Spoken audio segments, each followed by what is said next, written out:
السلام عليكم ورحمة الله وبركاته إخواني أخواتي. اليوم بغيت نتشارك معكم هذه الحليوة ديال الزمن الجميل بكاوكاو والجنجلان.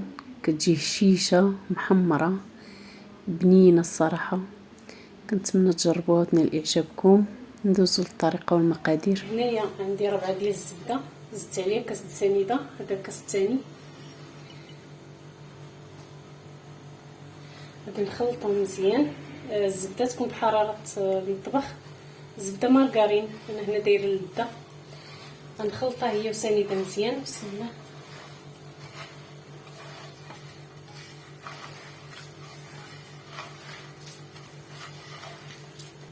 غنزيدو الزيت 2 كيسان،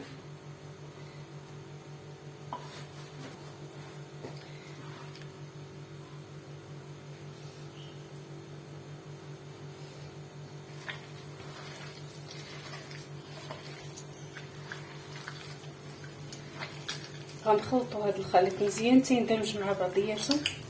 من الاحسن تكون سنيده رقيقه شويه، انا هنا عندي غليظه.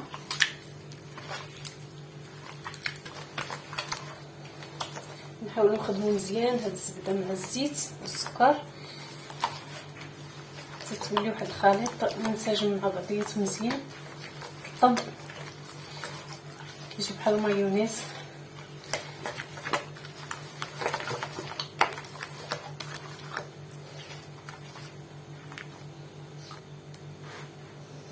ندير واحد الكبيصه د الملح،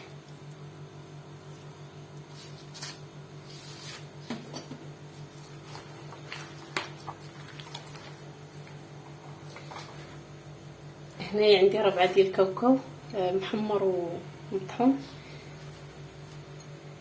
انا دايره نص ديال القشور ديالو، وهنايا عندي نص ربعه ديال الجنجلان، نص طحنته ونص خليته صحيح. حمرت غير واحد شويه وطحنت نص وخليت نص ربعه ديال الكاوكاو ونص ربعه ديال الجنجلان.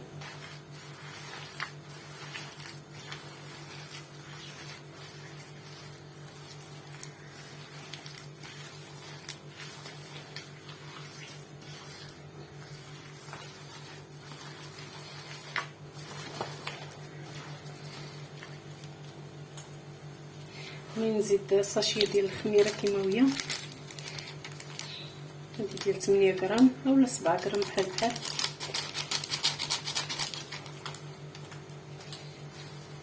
ونبداو نزيدو الدقيق بشويه حتى يتجمع لينا الخليط، ما يكونش قاصح وما يكونش مرخوف، متوسط.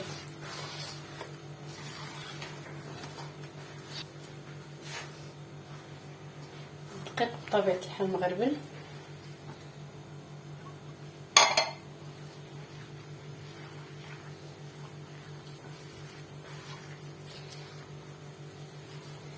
غنستمر بنفس الطريقه تنجمع العجين ديالي.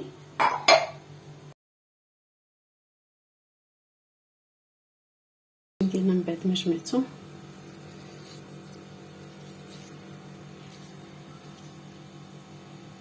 كيجي على هذا الشكل.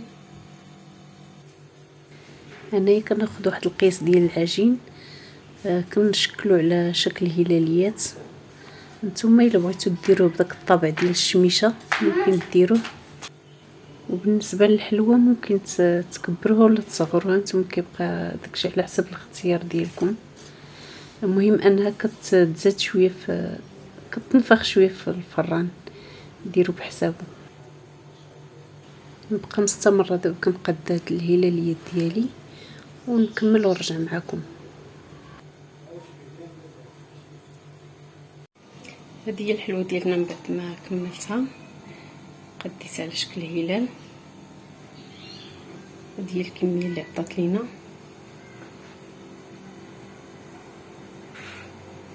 دابا شعلت الفران غيسخن واحد شويه وندخلها طيب على الخاطر على نار مهيله حتى طيب مزيان ونهبطها باش تحمر. هنايا من بعد ما طابت لينا الحلوه ديالنا كتجي محمره، ندوزوها هنايا في سكر كلاصي، خليتها حتى بردات واحد شويه.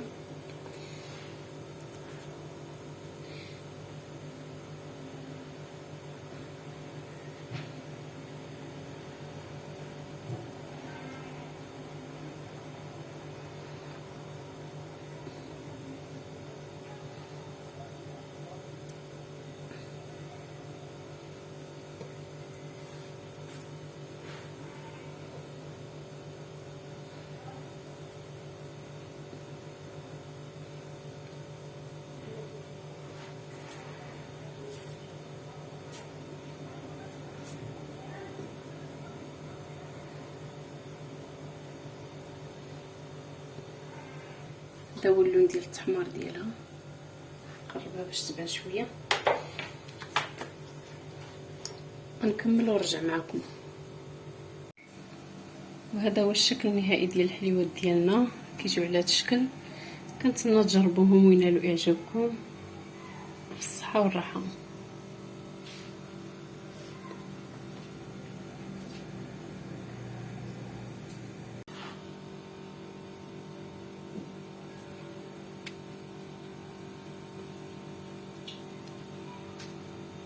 كيجي فيهم واحد المذاق زوين ديال الجنجلان مع كاوكاو، كيجيو محمرين من الداخل.